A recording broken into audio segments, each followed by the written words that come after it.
Tantor Audio, a division of Recorded Books, presents If the South Had Won the Civil War by MacKinlay Kantor, with an introduction by Harry Turtledove, narrated by William Dufris.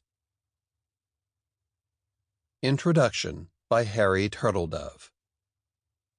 If the South Had Won the Civil War is, I think, the first work of alternate history I ever found. Almost 40 years ago, my ninth-grade English teacher kept a couple of shelves of paperbacks that her students could read if they finished assignments early. Better that they read, she reasoned, than raise a ruckus, as ninth-graders with time on their hands are only too likely to do. Those shelves included out-and-out science fiction, which was plenty to lure me over. I remember an A.E. Van Vogt novel and a Judith Merril Year's Best Anthology, and they also included If the South Had Won the Civil War. MacKinlay Kantor's slim work of speculation was not presented as science fiction. I doubt that Kantor himself thought of it as science fiction. That was not where his main field of interest lay. He is best remembered today for Andersonville, arguably the greatest Civil War novel of all time, a harrowing, meticulously researched, and splendidly written tale of the Confederate prisoner of war camp in Georgia. But Andersonville is only the high point of a writing career that spanned more than half a century. He began at 17 as a newspaperman on his hometown paper, the Webster City, Iowa Daily News. The fact that his mother edited the Daily News probably didn't hurt. His first novel, Dufris, was published in 1928, when he was 24. His first bestseller, Long Remember, came out in 1934. After Hollywood bought the rights to it, Kantor moved from Iowa to California to work as a screenwriter. During World War II, he was a correspondent covering the air war in the European theater. His 1945 novel, Glory for Me, was made into the film The Best Years of Our Lives. Andersonville appeared in 1955 and won the Pulitzer Prize for literature. Along with hundreds of short stories, articles, essays, and poems, Kantor published 32 books, the last of which, Valley Forge, appeared not long before his death in 1977. The alternate world of If the South Had Won the Civil War departs from ours in two places in 1863. In the accidental death of Ulysses S. Grant during his advance upon Vicksburg and the disastrous failure of the campaign following his loss, and a Confederate victory at Gettysburg. Had these events turned out as Kantor described, there would be little doubt that the Confederate States would have won their independence on the battlefield. Establishing the historical breakpoint, or in this case, twin breakpoints, is only half the game of writing alternate history. The other half, and to me the more interesting one, is imagining what would spring from the proposed change. It is in that second half of the game that science fiction and alternate history come together. Both seek to extrapolate logically from a change in the world as we know it. Most forms of science fiction posit a change in the present or nearer future and imagine its effect on the more distant future. Alternate history, on the other hand, imagines a change in the more distant past and examines its consequences for the nearer past and the present. The technique is the same in both cases. The difference lies in where in time it is applied. One of the amusing and enjoyable games the writer of alternate history can play is looking at the lives of prominent people under changed circumstances. For instance, what would Alexander the Great have done if his father, Philip of Macedon, hadn't been murdered in 336 BC? In more modern times, what sort of career would John F. Kennedy have had if he himself had escaped assassination in 1963? Kantor plays this game as well as anyone. For example, at the time of the outbreak of the First World War, he imagines Theodore Roosevelt as President of the United States and Woodrow Wilson as President of the Confederate States, along with one Roy Smith as President of the Republic of Texas, which he envisions seceding from the CSA. The choices of Roosevelt and Wilson cannot, I think, be improved upon for dramatic potential at this crucial time in the history of America and of the world. That being so, I also used them as heads of the USA and CSA, respectively, in my own very different alternate World War I, the Great War series. Sometimes something seems so perfectly right, one has to use it, even if it has been done before. Many alternate histories are dystopias. They create worlds worse than our own and use them to point out our failings and foibles.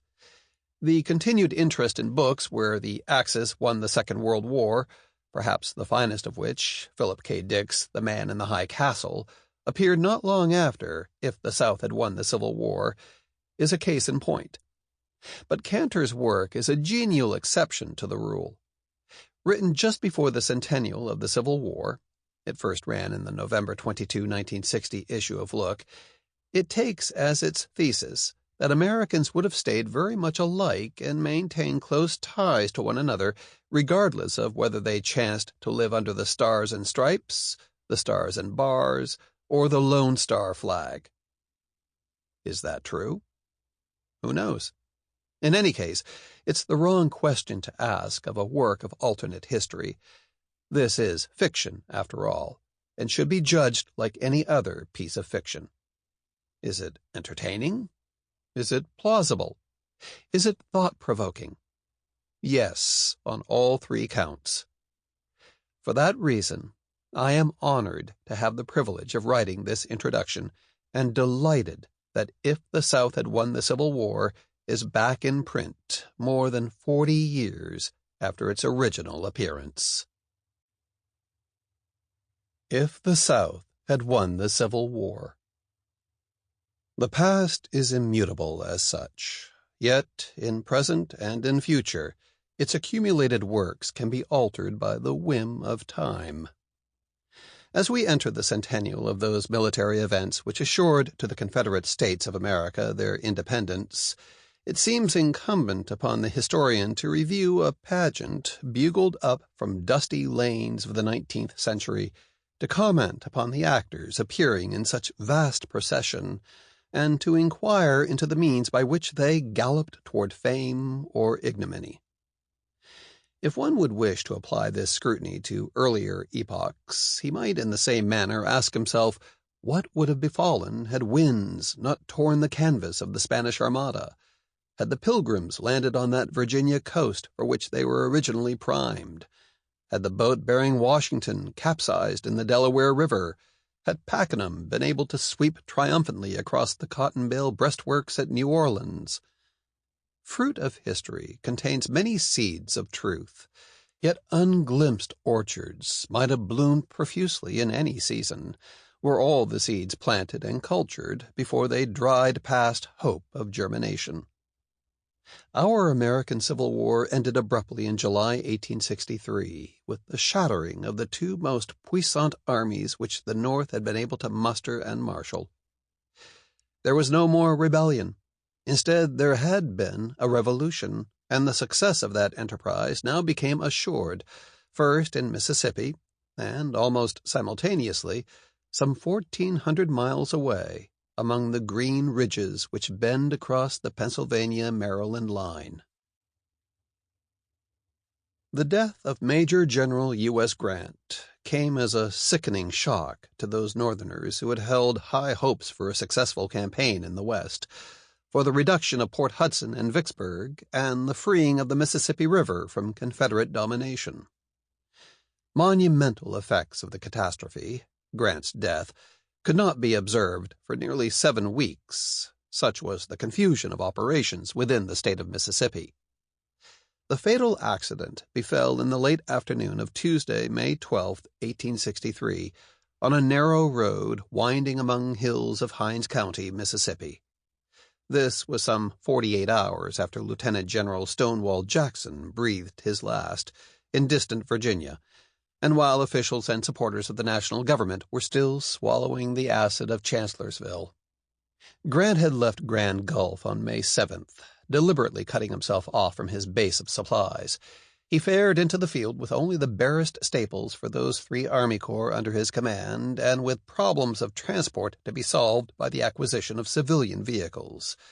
His projected march might have been considered Napoleonic in its conception and in its rashness, though future historians would censure Grant for having projected a suicidal venture.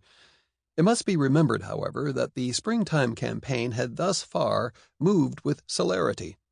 Union gunboats and steamers had successfully run the blockade at Vicksburg on the moonless night of April 16th, and Grant had marched his troops across a vast western bend of the Mississippi in order to be picked up by the fleet below Vicksburg, far out of interference by Confederate batteries, and transported to the east bank of the Mississippi River. Lieutenant General John Pemberton, venturing out from the defenses of Vicksburg, was still mainly inactive. General Joseph E. Johnston had not yet assumed command of the Confederate forces at and near Jackson. Grant was now pressing his advance through unoccupied country between 2 hostile armies, but he had left himself with no vulnerable rear for Pemberton to fall upon.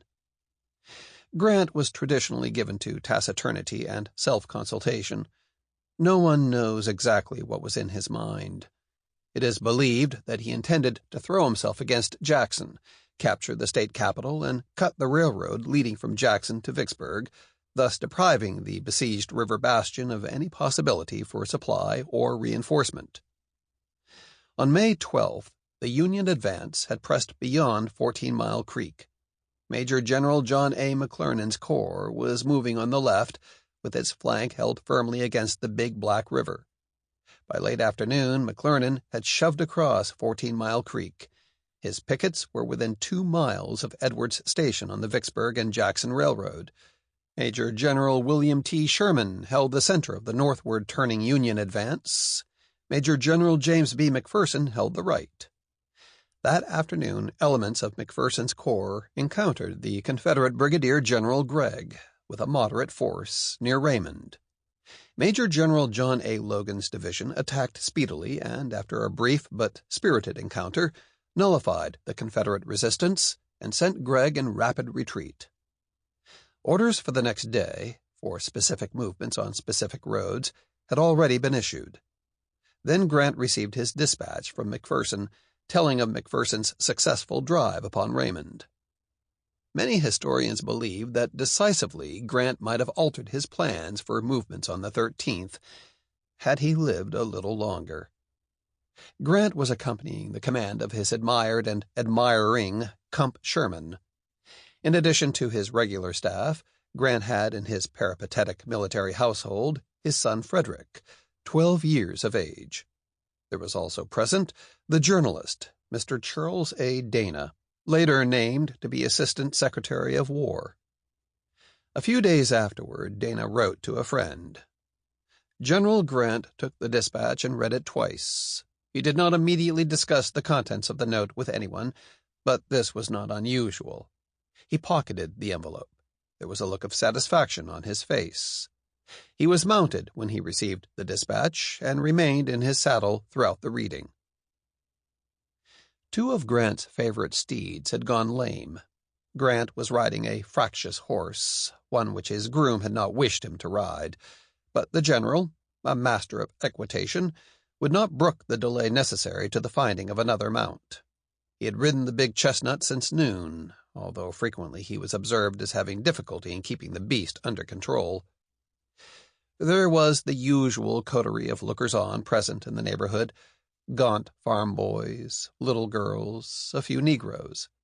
These clung in fence corners or at crossroads, glowering or looking gleeful or merely awed, as is the habit of civilians in an area traversed by armies. Grant's horse first became unsettled because of the blast of a whistle from Fairchild's steam mill, located nearby. There was a head of steam up in the boiler. It was said later that the first officers who moved in the advance wished steam to be kept up in the mill for some military purpose. This was never explained. But when a foolish blast from the whistle ensued, Grant's horse was seen to grow increasingly nervous. Edward H. Sittenfield, later U.S. Senator from Illinois and then serving as a staff major, writes, I had noticed that a little girl was huddled on a rail fence, holding a cat wrapped in a shawl in her lap. Perhaps Kitty scratched the child. At any rate, she dropped the cat, and the next moment it was pursued by a large white and tan hound. The speeding animals dashed across the roadway directly in front of Grant's horse. Someone cried out, so we all turned.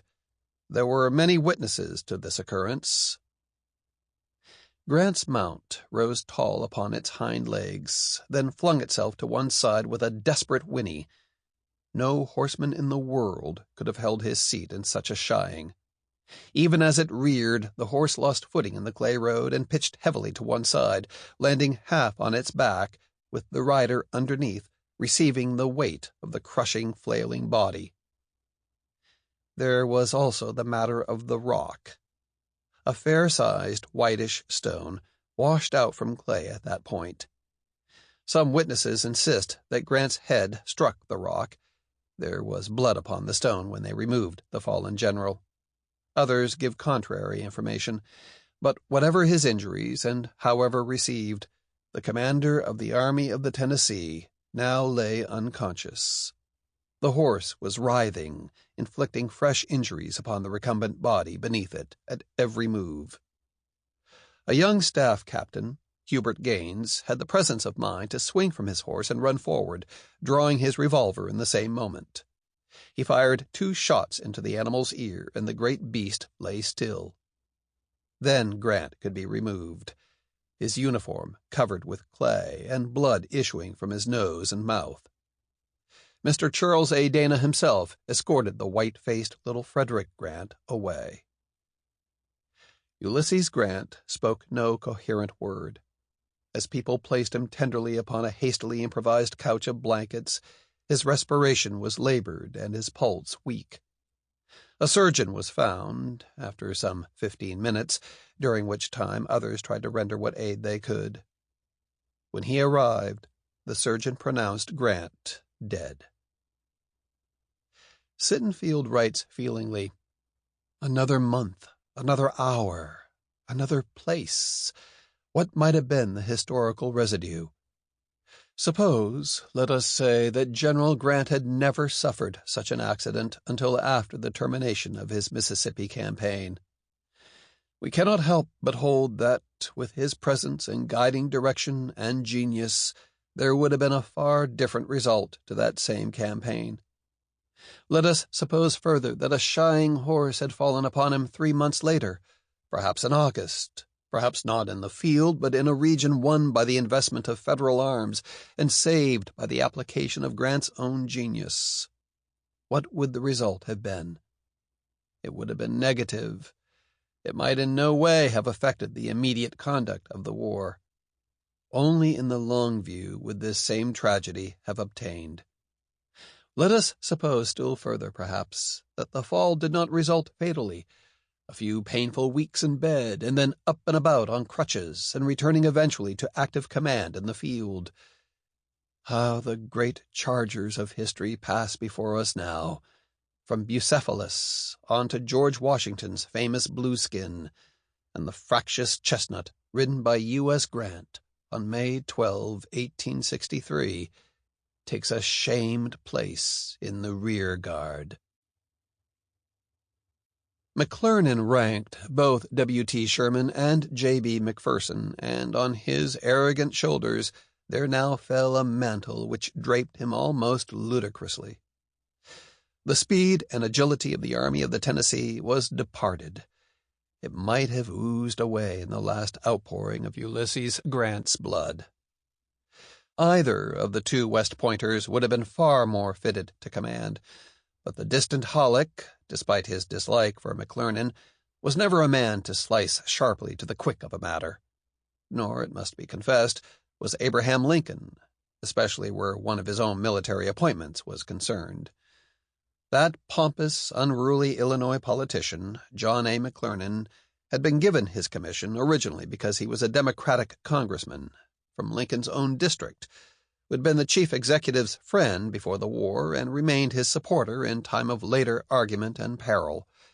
The friendship of Democratic congressmen to the war effort was needed sorely, and, perhaps, Lincoln appeared to believe, in the army as well. McClernand was a cackling, middle-aged chicken who had come home to roost. Despite Grant's removal from existence and subsequent military misfortunes resulting to the Unionists, their campaign, so auspiciously begun, might still have been concluded successfully had the Confederate president and his two field commanders, Johnston and Pemberton, descended into contradiction and confusion. Joseph E. Johnston, plagued by dysentery and suffering still from severe wounds received in 1862, made record speed when ordered from Tullahoma to Jackson. Having arrived at the Mississippi capital and become familiar with the situation, he ordered Pemberton to move on Clinton immediately, with the intention of sweeping aside any Federal troops in his path and effecting a juncture with the Southern reinforcements hastening toward Jackson. President Jefferson Davis, previously committed to an opinion that Pemberton should retain the bulk of his army in the Vicksburg area, was now converted to Johnston's belief, in other words, that a general engagement with the Northerners, if delayed until a juncture of Confederate arms was completed, might, as Davis wrote later, render retreat or reinforcement to the enemy scarcely practicable. Pemberton, capricious and stubbornly assertive prior to that hour, responded to Johnston's orders with alacrity. An abortive attack on the city of Jackson, a delayed attempt to cut the railroad near Clinton, the final debacle at Champion's Hill. These were as much, or even more, a result of bad generalship on the Union side as they were of the wisdom of Johnston's overall strategy and Pemberton's willingness to comply. Federal forces were depleted almost daily, frittered away in costly battles which should have been mere touch-and-go skirmishes. The slightest penetration of strong Confederate defenses seemed, to McClernand, sufficient excuse to throw in a few brigades in a foolish attempt to hold and solidify a position palpably untenable in the end.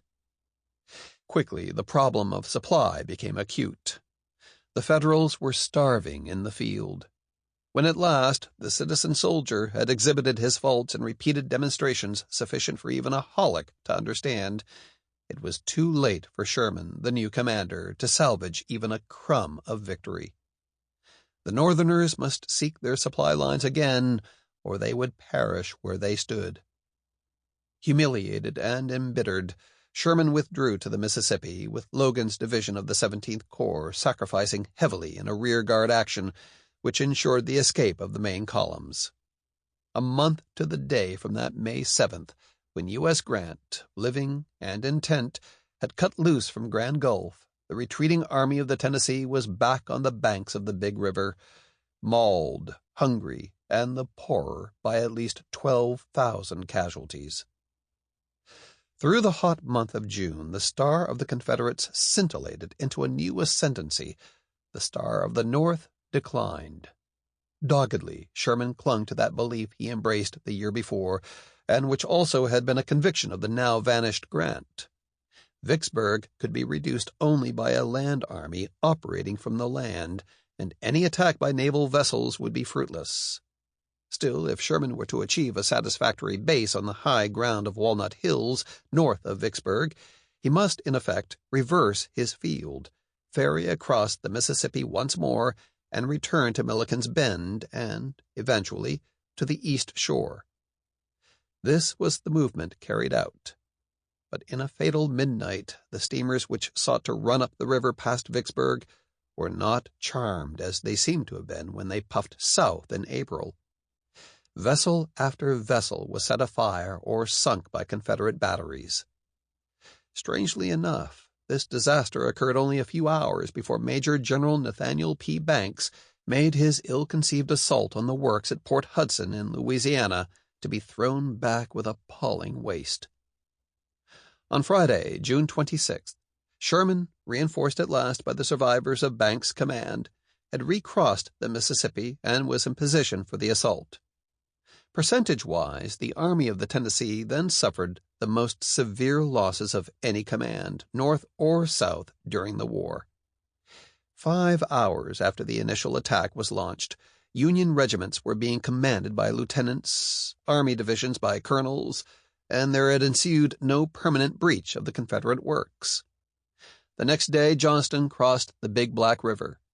Sunday afternoon he fell upon the Federal flank and rear. During the first hour of Johnston's attack, J.B. McPherson, a future President of the United States, was seriously wounded. On Monday morning, Pemberton sallied forth from Vicksburg, and the Army of the Tennessee was trapped against the Mississippi shore. The surrender came on Tuesday, the last day of a miserable month for the Federals. William Tecumseh Sherman was not present to deliver the surrender. The turbulent but dedicated commander risked fire once too often. An anonymous sharpshooter had drilled his red head the previous afternoon. It is not likely that 1 in 100, either of the defeated or the victorious troops at Vicksburg, had ever heard of another burg, a place called Gettysburg. Nor was the name of that little Pennsylvania town commonly recognized by people in the Army of the Potomac or in the Army of Northern Virginia. Those soldiers learned about Gettysburg, many of them to their dismay or extinction, on July 1st, while the once proud Army of the Tennessee was still signing its parole beside the Mississippi. There could be little purpose in reciting in detail the events of that first day's battle. A fumbling encounter near Willoughby Run before the sun was high, the rush of the Union First Corps into battle against Lieutenant General A.P. Hill, the death of Major General John F. Reynolds, a hasty forward movement of the Union 11th Corps, the jar as Lieutenant General Richard S. Ewell struck them, the dissolution of the Federal lines at mid-afternoon. These are matters of common knowledge. But what is not realized too generally is the fact that, despite the flight of disordered Federal forces through the village of Gettysburg, despite their heavy loss in prisoners, despite a solely precarious hold which elements of the 1st and 11th Corps obtained on the Cemetery Hill south of town, despite these gains, it would have been wholly possible for General Robert E. Lee to have lost the battle, or to have begun losing it, about 5 p.m. that afternoon. Many of Lee's biographers believe that the events of the next hour went as far toward altering the course of America's history as any single hour might go. Lee's attitude was a marvel to those about him. He was decisive, incisive, and the orders which he issued brooked no misinterpretation. Colonel Kenneth Ryden Clark, who was an observer in the field and later wrote a definitive history of the war for Southern independence, says, "In many previous circumstances which might be considered similar, there had been a tendency toward ambiguity manifest in General Lee. This I did not observe to be the case at Gettysburg. He said quietly, 'The enemy is there, and I will attack him now.' Frequently it seemed that I had detected in the orders issued by Lee to his subordinates an overwillingness to allow those subordinates to exercise their own discretion. Had, for instance, the commander of the Army of Northern Virginia suggested to Ewell that he should attack the Federals in their new position only if it seemed to him to be practicable, or only if in considered judgment he felt it wise, there might have been a different story to relate, and quite another ending to the battle at Gettysburg. But this was not the case. No one could have misunderstood the desires of Lee. He wished to press an advantage already gained, and would not be deterred." Ewell's corps, having joined battle much later than Hill's, was infinitely fresher. Brigadier General Alfred Iverson's and Brigadier General Junius Daniels' brigades moved rapidly to the base of Cemetery Hill, where they encountered the ineffectual fire of a Yankee skirmish line.